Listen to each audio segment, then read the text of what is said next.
la petite chronique de Pauline.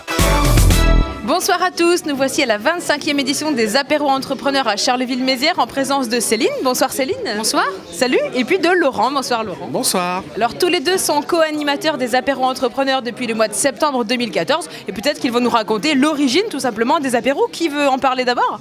Honneur aux dames. Alors l'origine des apéros, en fait sur Charleville, nous avons eu 25 apéros des entrepreneurs. Donc Olivier Favert avait mis en place à l'époque ces apéros.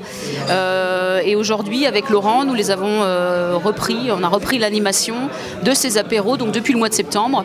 Et le but c'est vraiment de faire rencontrer les entrepreneurs dans un lieu ludique où ils échangent. Et puis on essaie d'apporter une information durant 7 minutes sur ce soir c'était la trésorerie et demain ça peut être le huissier de justice ou des thèmes complètement variés. Vous le disiez tout à l'heure, parler de trésorerie dans un bar c'est rare, hein, pour la rime ça fait bien. Est-ce que ça ajoute en convivialité justement d'être dans un bistrot entre les gens? Tout à fait, parce que le concept des apéros entrepreneurs permet d'échanger en toute simplicité, pas de chichi, pas de blabla.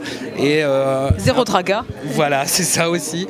Et c'est un petit peu comme une célèbre pub, vous venez comme vous êtes. Voilà. Comme vous êtes, voilà, on se détend, on boit un verre. Quels thèmes ont déjà été abordés, par exemple, rapidement Alors nous avons eu M. Pérez du Conseil Général qui est intervenu sur les aides disponibles. Une fois qu'on a créé son entreprise, il y a encore des aides qui sont disponibles. Ça peut être utile. Il est intervenu. Ce soir c'était la trésorerie. Nous avons eu également le directeur de la Banque de France. On a eu aussi...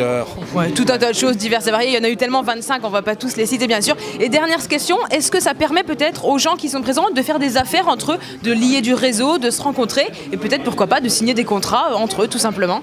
Alors ce que je disais tout à l'heure, c'est qu'il y a vraiment l'avant-apéro où il y a un thème qui est abordé, qui plaît ou qui ne plaît pas d'ailleurs, mais il y a surtout l'après, c'est-à-dire que vous le voyez là, ça discute, on s'échange des cartes, et ça c'est finalement c'est ce qu'on souhaite quoi. L'entreprise parfois est un petit peu isolée entre ses clients et ses fournisseurs. Ce soir, elle se retrouve avec des chefs d'entreprise. Souvent ils ont les mêmes problématiques de trésorerie, de clientèle, de fournisseurs. Donc là l'idée c'est autour d'une bière, on se réunit et le fait d'être dans un bar, ça facilite les échanges. Ça décoince un peu les choses, c'est sûr. Quelque chose à ajouter, Laurent, pour conclure?